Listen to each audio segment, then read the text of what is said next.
Alright guys, now directly connected to myth 1 is myth number 2. And myth number 2 is this idea that if a group was to attack someone, the more people that would be present, surely that must mean the more likelihood there is that one of them would be a good Samaritan. Meaning that the bigger the group, the more chance I have of having somebody who will somehow have a change of heart and come to my assistance. And many people deeply believe this, that if I was attacked in public and there were tons of people around, innocent bystanders, maybe not even participating, surely there would be a very, very good chance that somebody would come to my aid.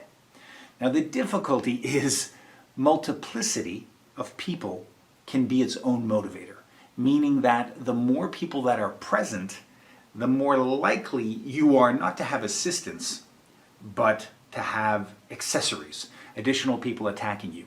In psychology, this is known as the diffusion principle, diffusion of responsibility. Diffusion of responsibility basically says that the more people present in a group, the less responsibility each individual feels.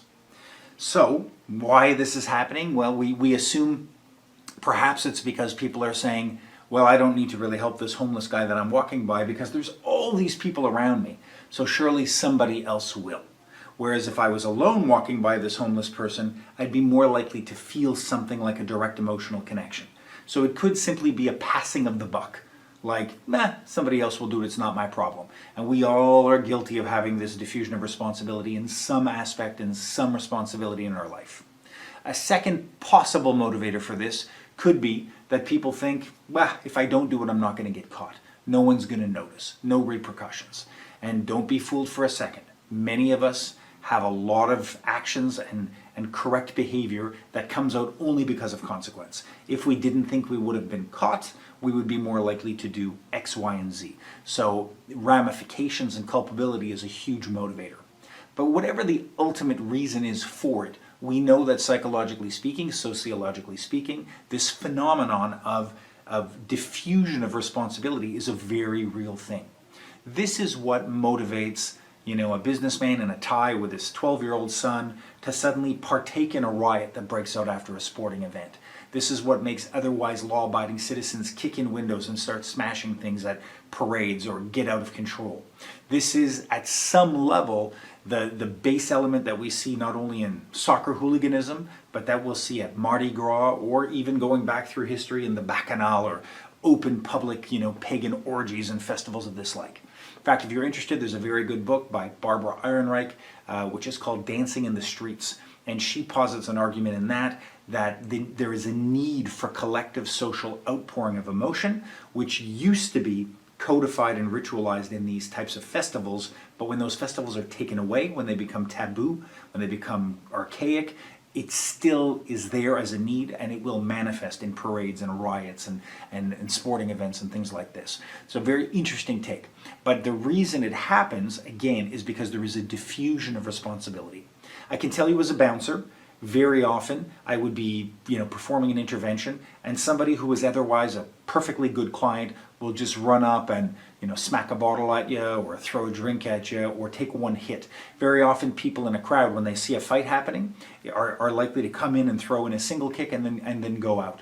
Some will be sucked into it. It's what we call the audience effect. I've had bystanders coming in just to take a poke at you, and then contrarily there are people that get confused and that think that you're the bad guy and come in and start helping the subject that you're trying to arrest. So there are lots of different ways it can happen. But we need to get rid of this idea that there will necessarily be good Samaritans out there. I hope there will be. I hope to be one. I hope that we can rely on this to some level. But to base a combative strategy on the reliance of the favor of good neighbors and having people that are going to come to our rescue is a very, very flimsy idea. So once we've accepted that group attacks are possible, we also need to understand that they're kind of their own animal, that multiplicity is its own motivator, that groups can self-motivate and create an energy that might make good people do things they otherwise would not have. If you would like some interesting reading on the topic, Zimbardo has a book called The Lucifer Effect.